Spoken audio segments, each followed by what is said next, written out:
meus amigos, sejam muito bem-vindos a mais um Heavycast, o seu podcast voltado para a indústria da construção. E é com muito prazer, né, que a gente faz esse programa para informar todos os profissionais da área da indústria da construção, para a gente trazer sempre as principais referências no mercado, né? Esse mercado tão grande que muitas vezes é omitido, né, pela grande maioria da população. E o nosso objetivo é trazer a importância dos profissionais da área da construção para o nosso dia a dia, para o nosso cotidiano.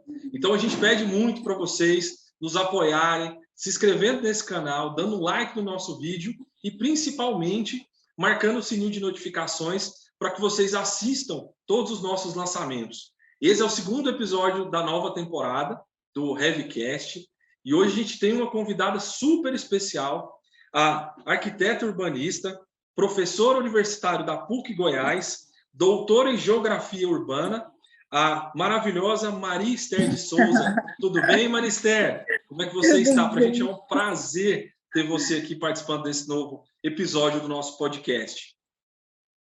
Oi, André, obrigada pelas palavras. Tudo bem, tudo ótimo. Para mim é que é uma honra, um prazer poder compartilhar com vocês as ideias, né? E essas ideias de vocês que são muito legais. Não, o prazer é todo nosso, Marister, principalmente por todo o know-how que você tem no mercado. Vai ser um banquete aqui de conhecimento para todo o nosso público, né? E ainda mais falando sobre esse tema maravilhoso, que é um tema assim extremamente importante, né? E como eu disse, é um tema às vezes omitido pela população, que é a questão da geografia urbana, né? A importância do urbanismo dentro da sociedade. Então a gente fala muito sobre esse tema que assim, muitas vezes no Brasil as grandes cidades, né, as metrópoles, elas não pensam muito nessa questão. Então por isso é fundamental que a gente tenha esse debate, abra esse debate e ninguém melhor do que você para poder falar isso. E aí eu gostaria muito, Maristé, te pedir para falar um pouquinho sobre a sua trajetória, para todo o nosso público conhecer você, toda essa história maravilhosa que você tem. Obrigada. André, eu entrei na faculdade um pouco cedo e aqui era UCG, Faculdade de Arquitetura. Eu não entrei no curso, não entrei na faculdade querendo ser arquiteta, eu queria ser astronauta. Eu fiz o curso de física, eu entrei para fazer o curso de física e lá eu vi, dentro do ambiente, a física funcionava no mesmo bloco que a arquitetura. E quando eu vi o ateliê das aulas de arquitetura e vi aquelas aulas de história da arte, vi aquilo, eu fiquei louca e eu falei, nossa, eu preciso fazer esse curso, porque eu quero fazer isso aqui, que era uma escola de artes junto com a escola de arquitetura. Era um ambiente muito incrível, de muita produção de conhecimento e tal. E eu fiz o curso, foram 7 longos anos, né? Para quem é estudante e acha que tomar bomba e tal, um curso de 5 anos eu fiz em 7. Primeiro porque eu era muito nova quando eu entrei, eu só tinha 16 anos, e aí a vida era só festa, né, André? A gente, quando tem 16 anos, a gente só quer namorar e ir nas festas, né? E quando eu me formei no momento da virada da nossa condição para a República, em um momento de crise muito complicado. Foi quando o Collor entrou e eu tinha um dinheiro reservado para viajar para fora, na poupança, e ele, eu não me lembro, não sei se era nascido, né? Ele suspendeu, ele retirou esse dinheiro das contas e a gente ficou aqui meio perdido. E durante um tempo eu falei, e agora? O jeito é eu mudei, eu queria morar fora e tal, o jeito é eu voltar para Goiânia e me estabelecer. Voltei para Goiânia, eu já era casada, e abri um escritório de arquitetura. E durante 20 anos eu fui arquiteta lá. É que a gente fala de um trabalho braçal mesmo, fazendo projeto de arquitetura. E os meus melhores parceiros sempre foram meus amigos engenheiros da época da faculdade e amigos engenheiros que eu ia conhecendo. Então, eu tive uma parceria longa e constante com eles, o que me rendeu, eu vou dizer, uma cartela de clientes muito bacana, que eu tenho até hoje. Clientes que, de 15 anos atrás, me ligam, querendo fazer outros projetos, e isso é muito bom. Só que chegou um tempo em que eu pensei que eu estava ficando por fora. Foi quando eu resolvi procurar a primeira pós-graduação que eu fiz.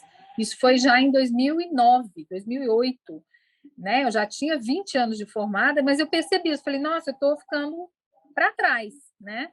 Precisa aprender coisas novas. A tecnologia, o desenho passou a ser em computação gráfica. Na época foi em 1993 que eu fiz o primeiro curso de computação gráfica, mas tinha outras coisas acontecendo e eu falava, gente, eu estou ficando por fora, fechada aqui no meu escritório. E fiz um curso de pós-graduação em paisagismo que mudou a minha carreira, mudou a minha vida. Esse simples curso de pós-graduação.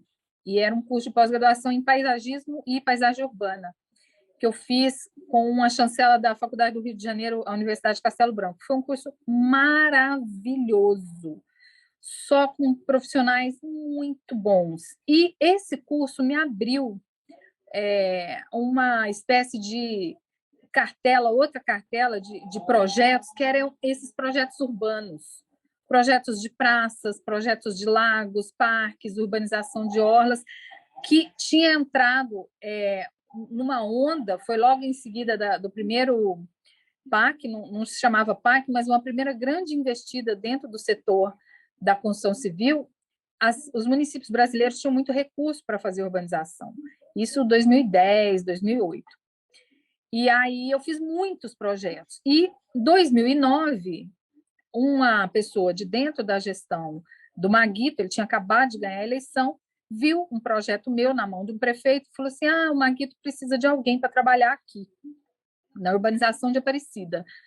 E me chamou. Eu não conhecia ninguém, fui lá, levei meu currículo, e eu fiquei 6 anos em Aparecida de Goiânia, trabalhando como arquiteta, e foi aquele boom, aquele momento da explosão de Aparecida de Goiânia, de urbanização. Eu fiz muitos parques e o melhor período profissional da minha vida, para mim, foi esse. Foram esses 6 anos lá dentro de Aparecida de Goiânia.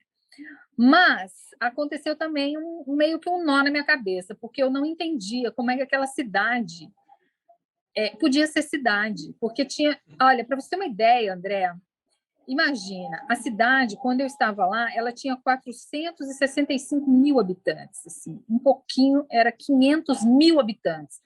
Era a quinta cidade mais populosa do país.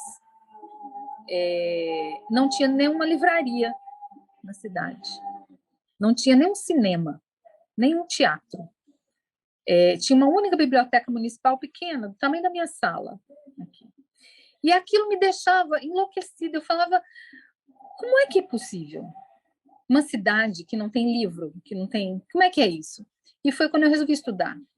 E como eu entrei para montar a Secretaria de Meio Ambiente junto com as pessoas que estavam lá, eu conheci vários geógrafos que tinham prestado concurso no município e tinham passado. Eles eram funcionários da prefeitura, funcionários da fiscalização, da análise de projeto, e eu ficava encantada com a visão de mundo deles.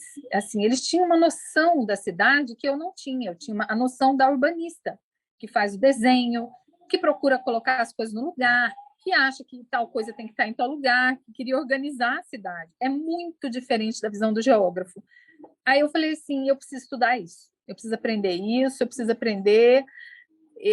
E fui, então, me enveredei durante 1 ano. Eu estudei geografia, assim, frequentando o Congresso Nacional, eu frequentava tudo quanto é encontro que tinha. Isso é 2010, mais ou menos.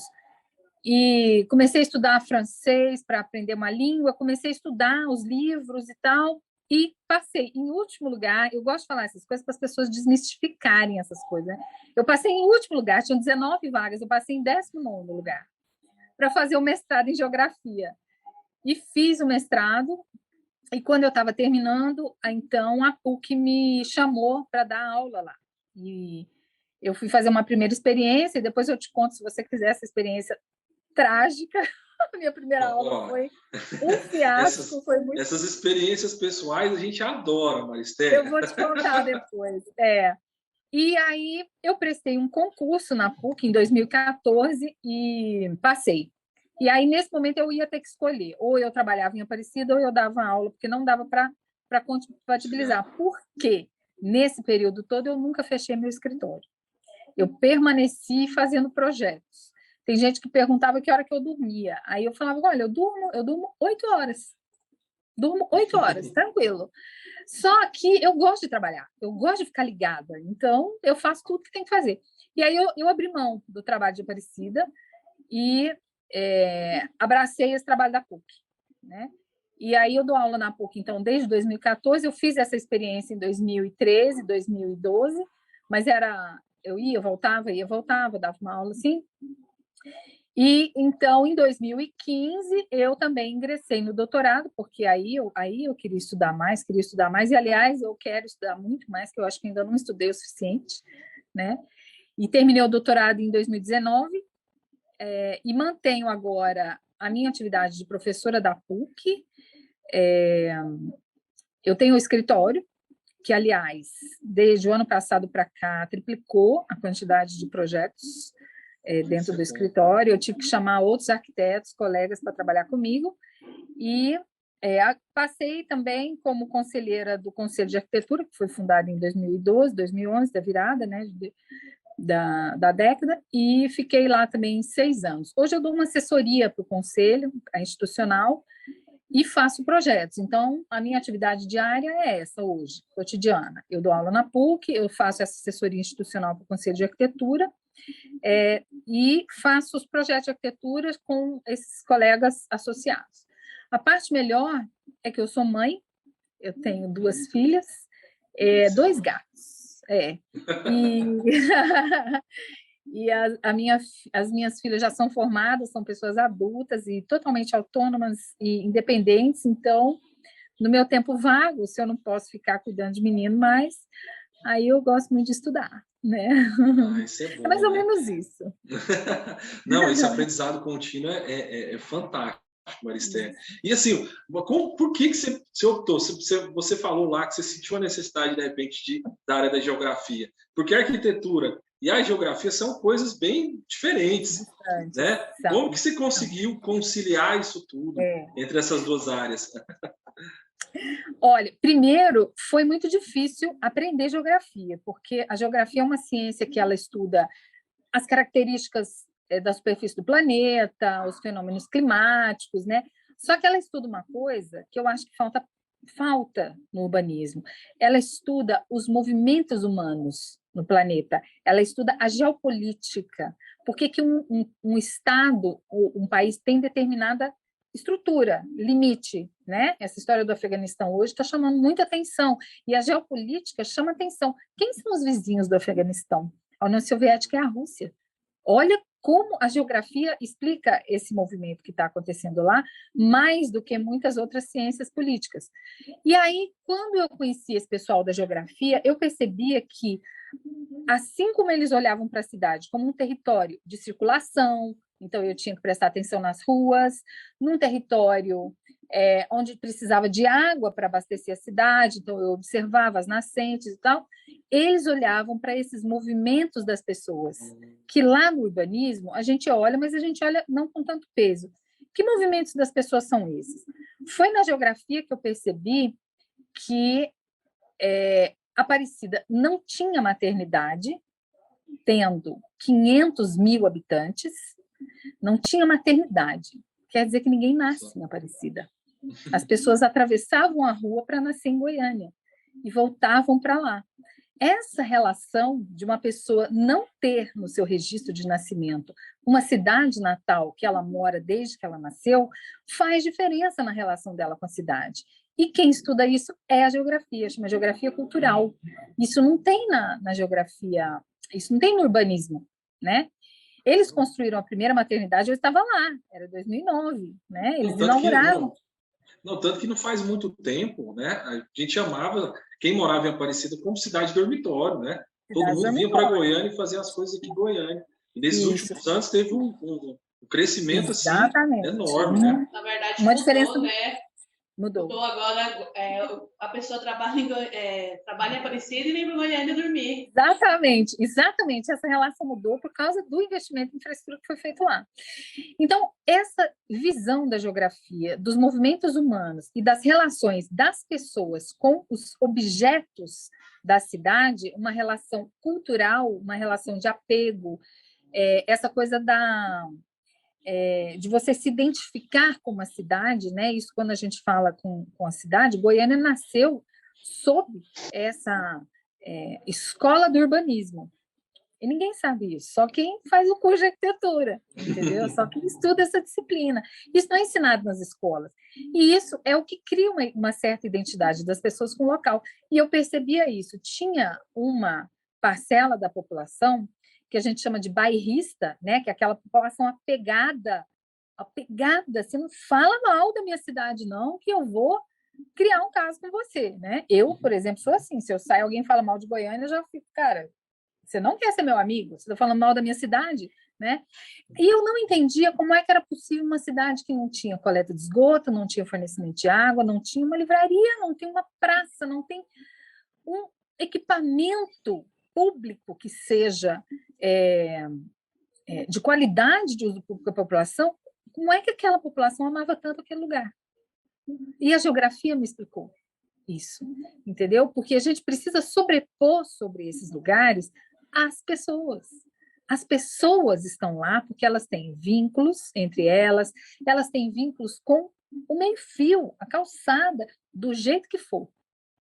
E eu passei a não mais olhar para a cidade como uma urbanista que diz assim, se essa calçada não está urbanizada, essa calçada não é boa. Não. Essa calçada é boa se ela serve ao propósito da pessoa que está ali para usar ela.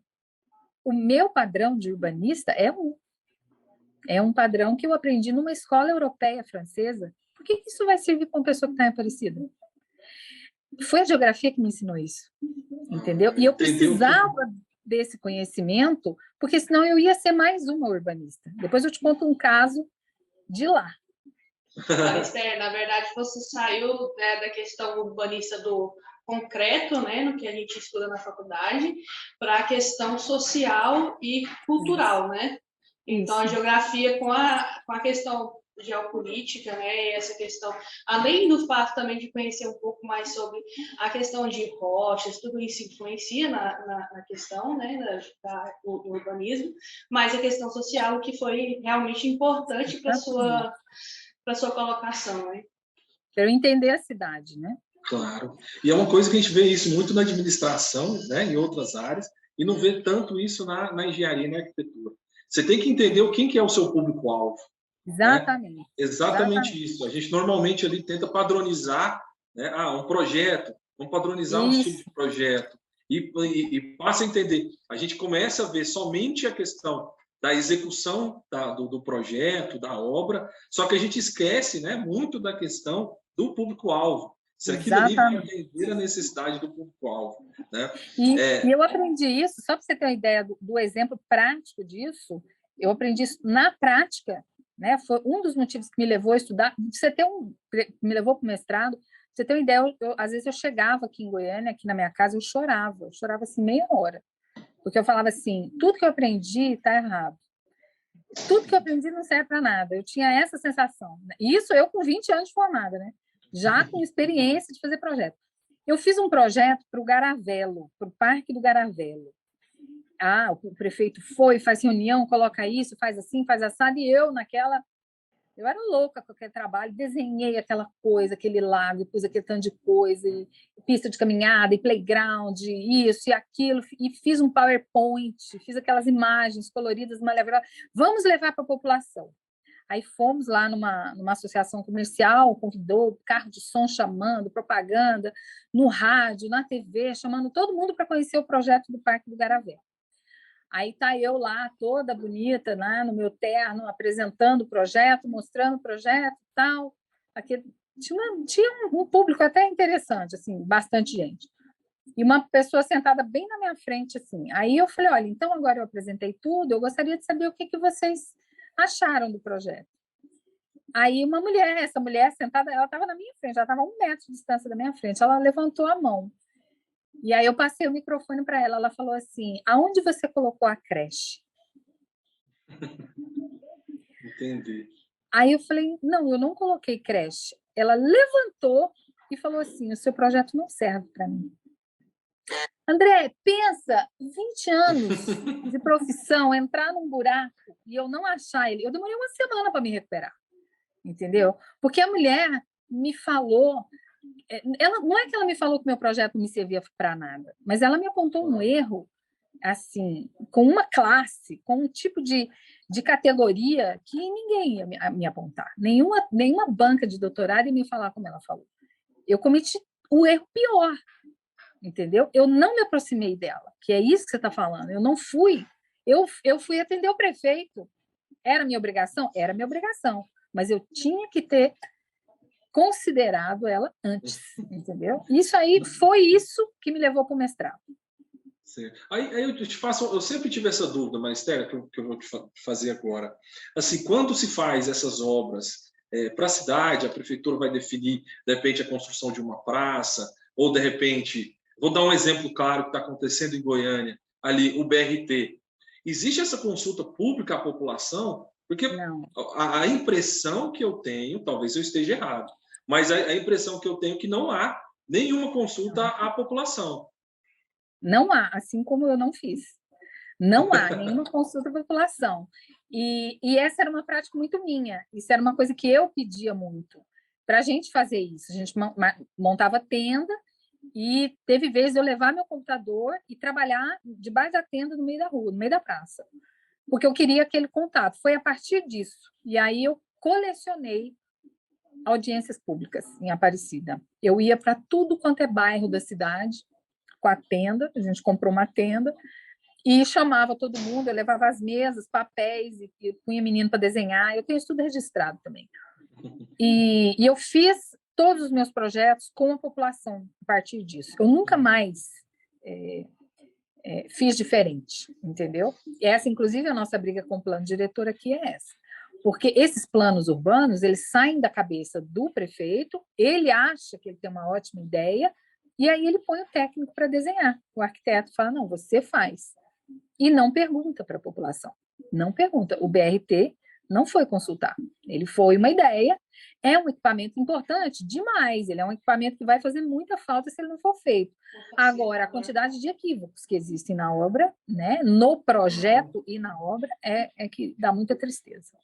Não, com certeza. Porque você faz um estudo ali, vamos dar um exemplo, mas deixando bem claro uma situação. A gente está falando, fazendo críticas aqui à cidade, mas a gente ama Goiânia. Eu também sigo muito esse exemplo que você falou. Eu como goiano, nascido e criado aqui, eu posso falar mal, mas ninguém de fora pode, né, falar mal. Isso. Mas a gente tem a obrigação de apontar os problemas, né? Hoje, se você for ali no centro da cidade de Goiânia, você vê ali que está tudo destruído, né? Ali praticamente, quando eles fizeram o plano gestor, eles não fizeram um estudo de impacto econômico com os comerciantes, então ali tem tudo, está tudo destruído, as lojas que ali do centro estão praticamente ali fechando, está tudo morto. Isso deveria ter sido estudado, né, Marister? Esse impacto econômico? Sim, e aí tem uma estratégia, coisa que eu também aprendi na geografia. Existe uma estratégia, inclusive o objeto da minha tese é esse, de a gestão precarizar o espaço para depois justificar a sua venda, justificar a sua privatização. Então, nada melhor do que o gestor falar assim, olha, eu não tenho condição de manter isso aqui é muito caro para manter, tá vendo? Está tudo estragado, então eu vou entregar para a iniciativa privada. Então, esse projeto, ele é um projeto clássico, ele é um projeto que já tem 150 anos que ele está sendo executado no país. Então, a nossa urbanização, vamos pôr 150 anos atrás, dá o quê? 1920, menos 50, 1860, 1870. Foi quando aconteceu esse grande, foi logo após a abolição da escravatura, as cidades começam a inchar. As primeiras favelas do Rio de Janeiro e de São Paulo, elas são anteriores a 1900. Nesse momento, já havia um projeto nacional de você ter tudo privatizado. Assim, quem tem que tomar conta é o empresário, é a empresa, é quem vai ter um lucro, assim, assim, assim. E isso não funciona numa realidade como a nossa, numa realidade que não tem, que a população remanescente da escravidão. Né? Nós não somos filhos de grandes investidores, nós somos filhos e netos de escravos. Né? Então, a gente não tem de onde tirar. E aí, esse papo de privatizar, ele fica muito fácil, ele fica muito bom para quem tem muito dinheiro. Quando o Estado se coloca nessa posição de deixar a coisa abandonar, na minha visão, e isso eu aprendi na geografia, isso é projeto. Isso é estratégico, né? Isso é uma forma de você dizer assim, o Estado está pobre, não tem como fazer. Isso não é verdade, entendeu? Nós temos planilhas financeiras que são, pelo menos eram, né, transparentes, que a gente via lá, tinha saldo. Agora, onde isso era aplicado é que era muito complicado. E a gente está assistindo agora essa gestão nova da prefeitura deitar e rolar em cima dessa tese, né? Olha, eu vou contratar uma empresa para aplicar vacina. O que é isso, André? Desde que a minha filha nasceu, minha filha já tem 28 anos, eu levei ela em campanha de vacinação que vacinava 100 mil pessoas no final de semana, sem precisar contratar uma empresa. Não existe isso, entendeu? De você faltar, né, mão de obra para fazer isso. Mas é uma forma de vender essa ideia da precarização. Então, o centro de Goiânia, quanto menos ele tiver adequado, melhor para a prefeitura justificar no plano diretor que ele tem que ser vendido. Nós vamos vender os prédios públicos, vamos vender os prédios tombados, que é proibido, inclusive, nós vamos vender as áreas públicas, os becos, nós vamos fechar as ruas, criar condomínio fechado. Tem gente que acha que a solução é você murar, trancar, colocar um portão. Aí você privatizou, resolveu o problema, e não é essa a solução. A solução é o investimento público. A prefeitura tem, sim, capacidade de fazer investimento em urbanização no centro, transformar o centro sem precisar da iniciativa privada. Aí é um podcast só para a gente falar disso, tá? Não, é que é interessante que o centro de Goiânia, assim como de outras cidades também, que eu já reparei bastante, mas falando de Goiânia, a gente tem um centro que é belíssimo, porque a gente tem ali, muitas das construções são barrocas, né? A gente fala do estilo barroco. E acaba que a gente não visualiza isso, porque quando a gente chega lá, está totalmente poluído visualmente, né? Isso é uma coisa para observar. Nós somos a capital da modernidade. Então, esse estilo arquitetônico que você vê no centro, ele é o estilo moderno, ele é modernista. E o que a gente tem é uma referência do Art Deco em alguns edifícios, como o Teatro Goiânia, o Coreto, né? O Grande Hotel não tem, o Grande Hotel é um edifício moderníssimo. O Palácio das Esmeraldas é um edifício de estilo e linhas super modernas. Né? Isso é bom para a gente... Isso é aula. Não, com certeza. E assim, a gente percebe muito, acontece muito assim, fazendo a transposição nos países de primeiro mundo, que a gente percebe que o governo ele se importa em elevar o PIB de certas regiões da cidade, né? Eu vi muito isso lá em Miami, naquele bairro onde passava, não sei por quem já assistiu o Scarface, que era aquele bairro do filme do Scarface, que ali até então, nos anos 80, era um ponto de drogas enorme. E a prefeitura fez todo o trabalho de revitalização naquele bairro. Hoje é um dos bairros mais importantes no que tange a parte do turismo. Por que, Marister, não há essa iniciativa do governo, das prefeituras, em levar, né, às vezes, ali, evolução para alguns bairros? A gente vê isso que não tem essa preocupação da prefeitura nessa evolução, para alavancar ali. Porque você leva, por exemplo, no centro da cidade, dou uma sugestão, ali na Avenida Goiás, se você faz ali uma série de bares ali, você consegue trazer retorno financeiro para aquele local. Por que não se faz isso em outros bairros? Por que não tem esse estudo? Isso. Por quê? Porque desde essa época que eu te falei, 150 anos atrás, a urbanização das cidades ela é colocada como um negócio que precisa ser lucrativo. Ela não é posta pelo gestor como uma benfeitoria para a cidade. Ele é eleito para ser o prefeito, aquele que deveria fazer, elaborar e imprimir os projetos urbanos para a população. Mas isso não é a nossa cultura de urbanização. A nossa cultura de urbanização impõe uma urbanização que dê lucro. Como é que eu posso ter lucro na cidade? O que imprime uma parte grande do lucro da cidade é o preço da terra. E o preço da terra urbana, né? Não o preço da terra rural, o preço da terra urbana, ele é geralmente elevado quando há um investimento em infraestrutura no local. Bom, eu sou o gestor dessa cidade. eu tenho o recurso para fazer o investimento. Eu vou escolher, então, fazer o investimento igualitário. Isso é o sonho, né? O que acontece é que eu sou o gestor, prefeito da cidade, mas eu também sou proprietário de terra. Então, eu escolho fazer o investimento nas minhas terras. Vamos dar o exemplo de Goiânia. Então, eu escolho fazer num lugar e não em outro. Essa é a resposta da sua pergunta. Por que ele não faz em outros bairros? Quando Goiânia foi desenhada aqui no território, o governador do estado era o Pedro Ludovico. O Pedro Ludovico chamou o primo dele para ser o construtor da cidade. O primo dele se chamava Coimbra, tinha uma empresa chamada Coimbra Bueno. E o governador falou assim: você vem trabalhar aqui, eu vou te dar essas terras. E deu essas terras que são o Jardim América, o setor Coimbra, essa região do setor oeste, toda a região sul aqui da cidade. Chamou um outro e falou assim: olha, eu vou te dar essas terras aqui para você vir ocupar essa cidade, ok? Ok. O fato é que o Pedro Ludovico e a sua família ficou no poder durante praticamente 50 anos. O Mauro Borges, que foi governador, foi filho dele. Então, e o Coimbra Bueno, que foi governador, era primo dele.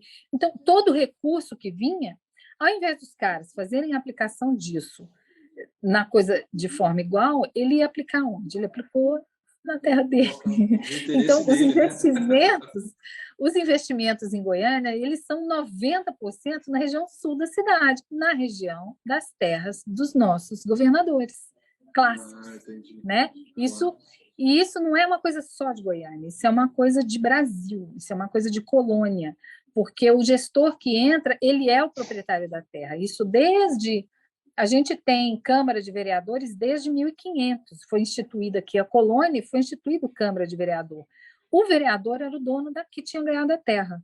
Isso é assim até hoje, né? É por isso que a gente não vê um investimento maciço de infraestrutura no bairro Nova Esperança, no Recanto do Cerrado, no Jardim Balneário, no Novo Mundo, mas a gente vê um investimento maciço no Jardim Goiás, né? No Alto da Glória, aqui na região do Marista e tal, e tal, e tal, porque aqui se concentram as terras das propriedades da família que está no poder.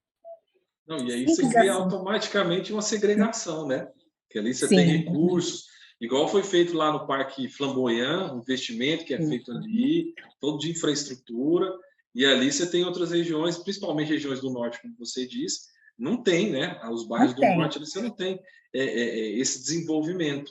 E acaba assim, o desenvolvimento é realmente só privado, né? As pessoas que vão para lá, exploram, vão lá para explorar essa região. Então, por mais que a prefeitura diga assim, não, nós temos 30 parques espalhados pela cidade, a qualidade da construção, a manutenção, o tipo de investimento feito no entorno, porque não adianta você ter ele lá sozinho, cravado, isolado, se não tem água, né? Ninguém vai lá. Se não tem um pit dog, ninguém vai lá. Tudo é discrepante. Tudo é discrepante entre a região nobre e a região menos favorecida.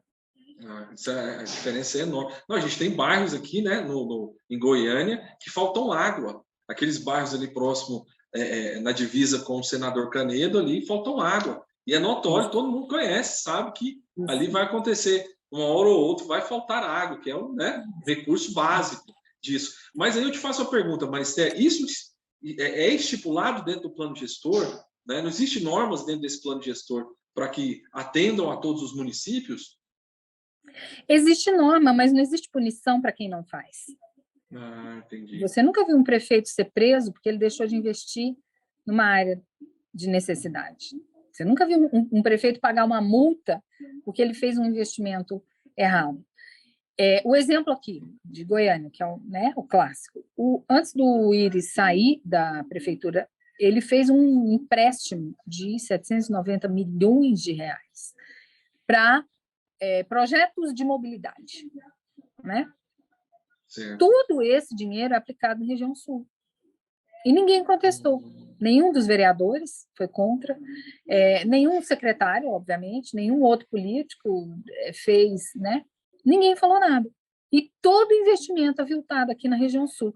Mas o BRT sai do Recanto do Bosque. Sim. O BRT não contemplou nenhum metro de ciclovia.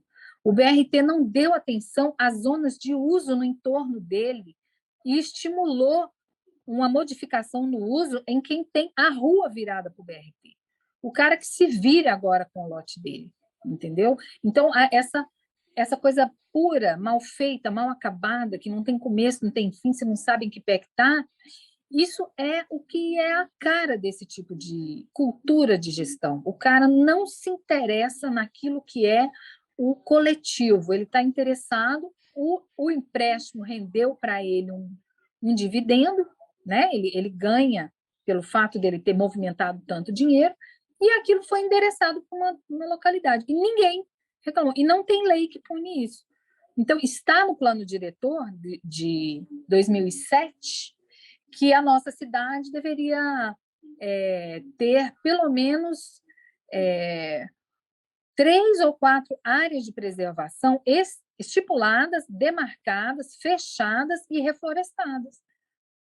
Já tem o quê? 10 anos, 15 anos, ninguém fez isso, o prefeito não fez, nenhum prefeito passou, esse prefeito não vai fazer e ninguém vai ser preso. Então, não adianta você ter uma lei como essa, que é o plano diretor, e ela não está linkada com algum tipo de punição se ela não for executada, né? A gente, quando vai nos debates, a gente fala, olha, você quer melhorar a gestão, você quer trazer inovação para a gestão, vamos criar um grupo que fiscaliza a execução do plano e que cobra a execução do plano. Porque não vai adiantar a gente ter um plano novo, maravilhoso, e ele não ser executado, que é o caso do plano de 2007, que não é maravilhoso, mas o que tinha lá que podia ter sido executado, que podia ter trazido algum retorno para a gente, não foi executado. Então não faz, né? Se não tem execução, né? E a questão do reflorestamento também ocorreu com o BRT, né? Que tem uma quantidade de árvores que devem ser reflorestadas e eu acredito que ainda não foram reflorestadas, porque com o BRT, eles, principalmente os flamboyantes, teve muita árvore de mais de 100 anos que eles derrubaram, né? Teve até uma que eles não derrubaram, que ficou porque a população meio que fez um montinho e não deixou, né? Mas eu acredito que o que eles falaram que iriam reflorestar também não foi feito. Não foi feito. Se você for hoje na Quarta Radial, a Quarta Radial, lá no Pedro Ludovico, era aquele lugar que fervilhava. Comércio pujante, aquele tanto de gente, sábado de manhã você nem conseguia passar lá. Vai agora na Quarta Radial. Acabou. Acabou, tá morto, tirou todas as paineiras, aquelas coisas maravilhosas. Ah, mas não tinha como. Tinha como, André. Eu sou projetista.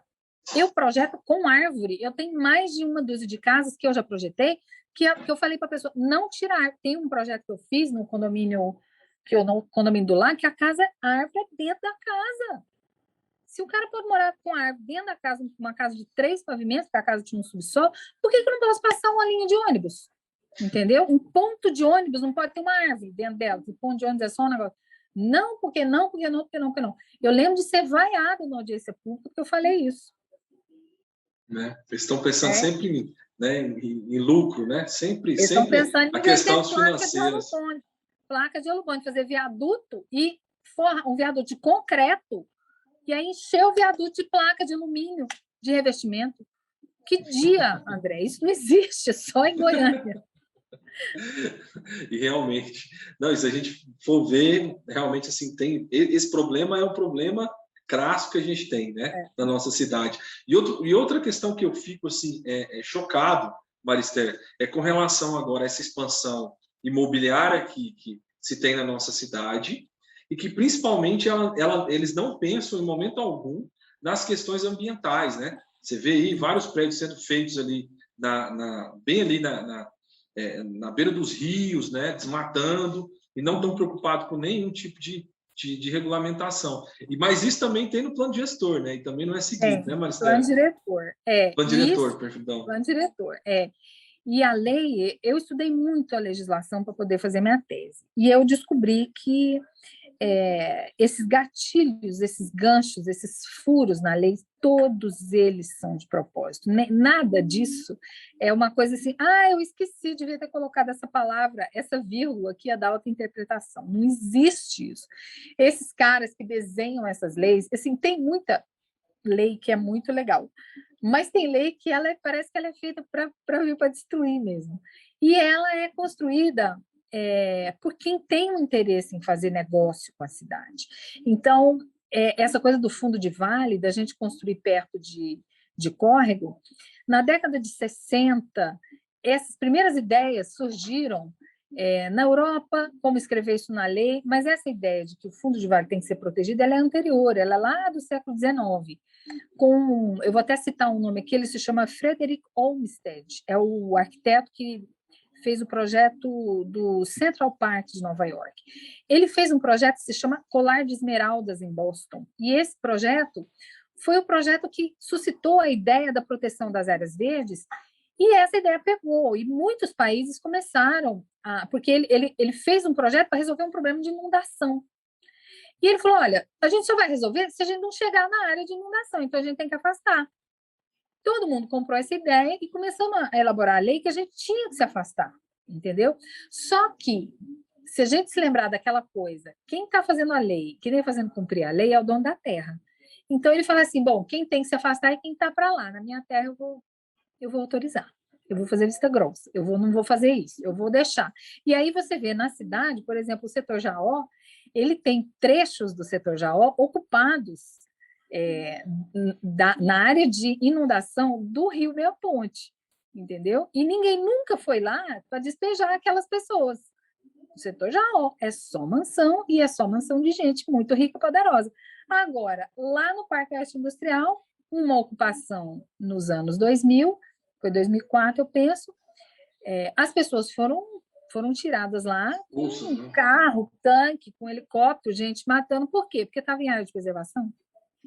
Entendeu? Então, até nisso, a gente não consegue, enquanto o poder político for remunerado dessa forma, ele for premiado com esse tanto de dinheiro, né? O cara que tem poder político, ele ganha 50 mil, ele ganha 40 mil, enquanto for isso, e o poder político não for um poder realmente de fazer pela coletividade, a gente vai ter essas discrepâncias. Porque aí o agente político, que vai ser o gestor, ele vai para lá para acabar com esse problema de desigualdade. E aí ele olha para a cidade, se a cidade tem 2 fundos de vale, ele tem que ser tratado da mesma forma, né? Quem não tem casa, lá na Baixada Santista, por exemplo, quem conhece a Baixada Santista, a cidade de São Vicente, mesmo a cidade de Santos, ela tem praticamente 100% do seu mangue ocupado. Por que as pessoas ocuparam aqueles espaços, que eram áreas de preservação? Porque eles não tinham dinheiro para ocupar a terra urbana, porque era caríssimo, e porque o Estado nunca providenciou casa para elas, entendeu? E aí elas ficaram, obviamente, hoje elas estão lá porque já tem 100 anos dessa ocupação, mas é assim que as cidades se formam, na legalidade, na ilegalidade, e um tentando equilibrar o outro. A cidade legal vive porque a cidade ilegal o sustenta.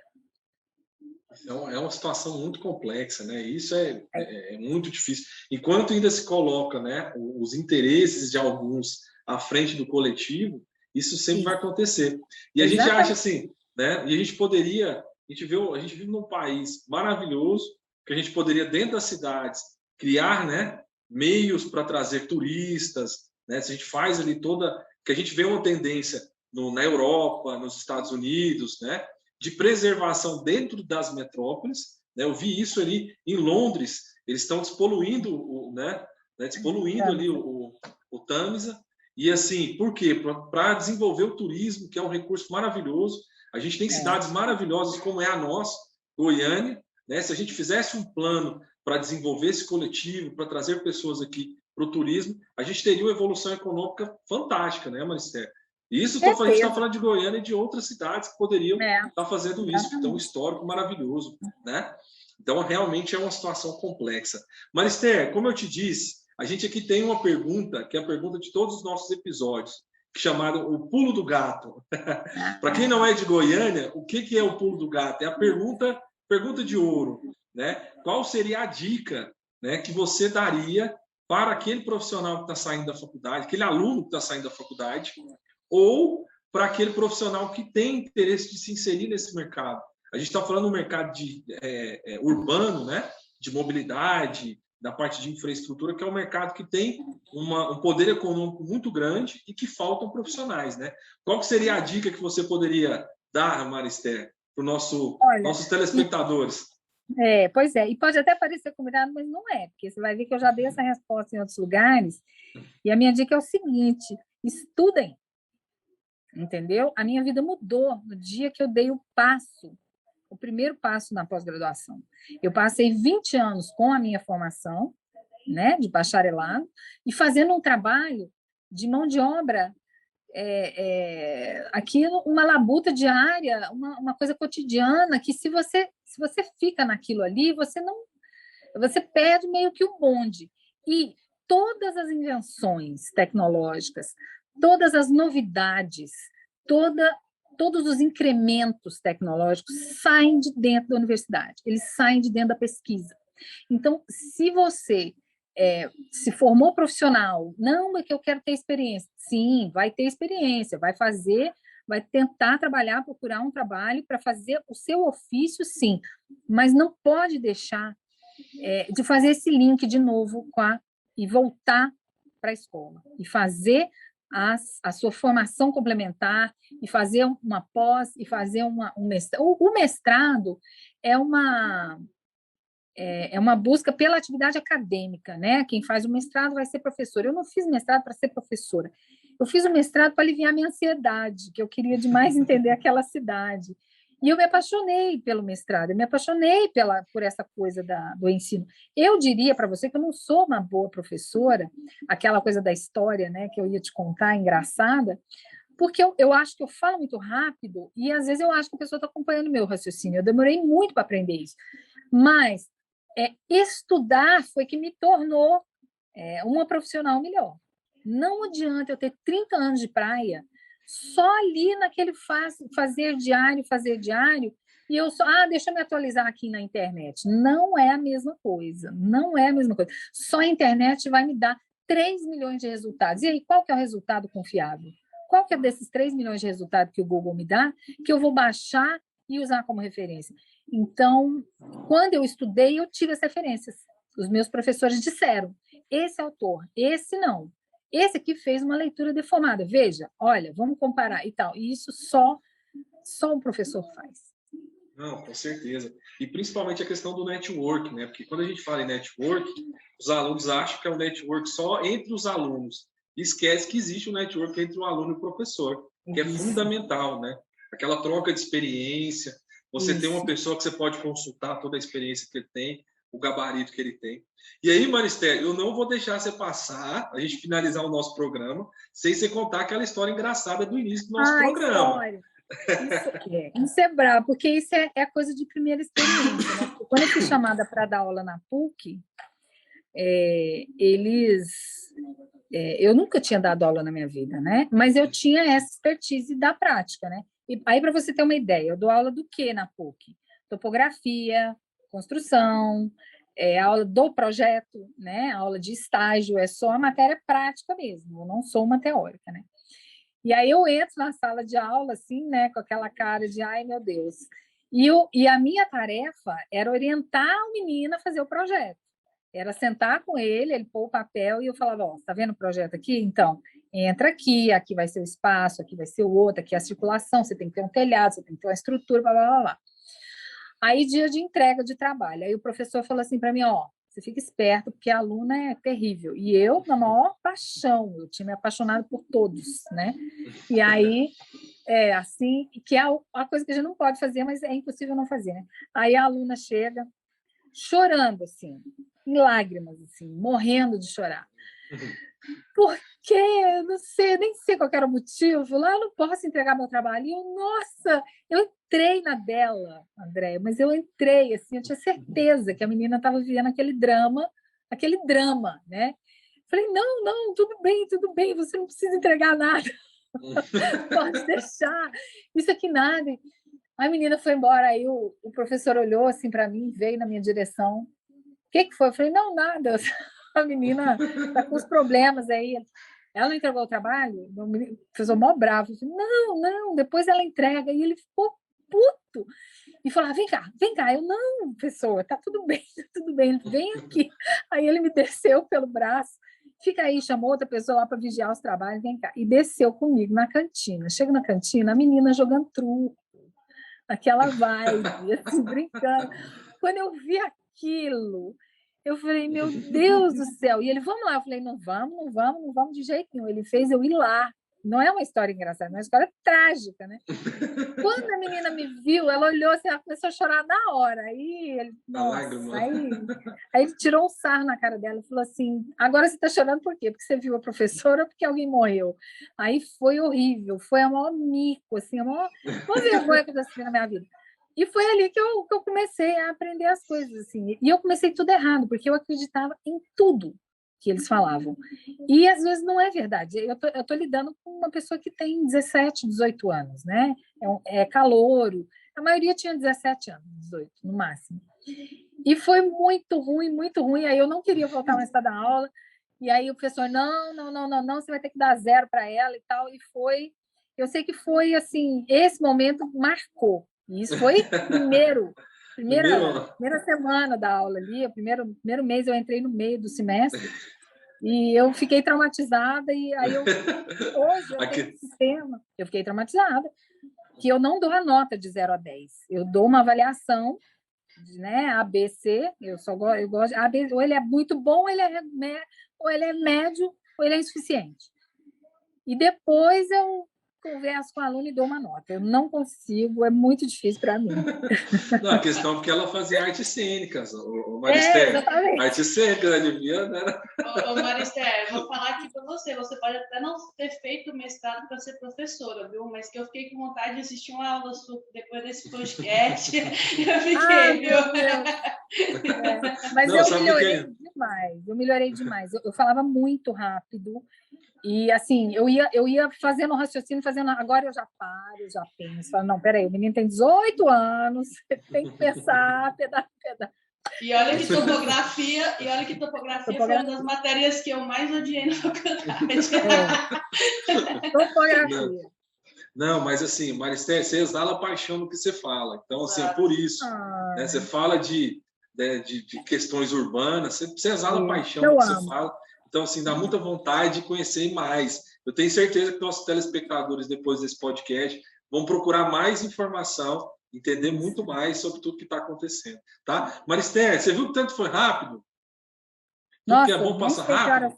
Passa rápido, né? A gente já tem mais de 1 hora fazendo nosso podcast. 2h30, então, eu queria te agradecer muito, Maristé, pelo tempo. Eu sei que seu tempo é corrido, né? Eu não acredito muito que você dorme 8 horas por noite, não. Acho que você dorme menos. Pelo tanto de coisa que você faz. Vou confessar. Tá? Mas só que assim, eu agradeço demais, tá, Maristé? Por tudo, pelo programa. E agradeço demais. E, pessoal, mais uma vez queria agradecer, pedir o apoio de todos vocês aí, né? Para poder inscrever no nosso canal, dar um link, dar o like, né? No nosso vídeo, né? Marcar o sininho de notificação. Esse episódio ele vai estar disponível tanto no nosso canal do YouTube quanto em todas as plataformas de streaming. Se vocês puderem compartilhar ali nos grupos, nas mídias sociais, esse trabalho é muito importante, o apoio de vocês, para que a gente cresça ainda mais, né, no nosso podcast.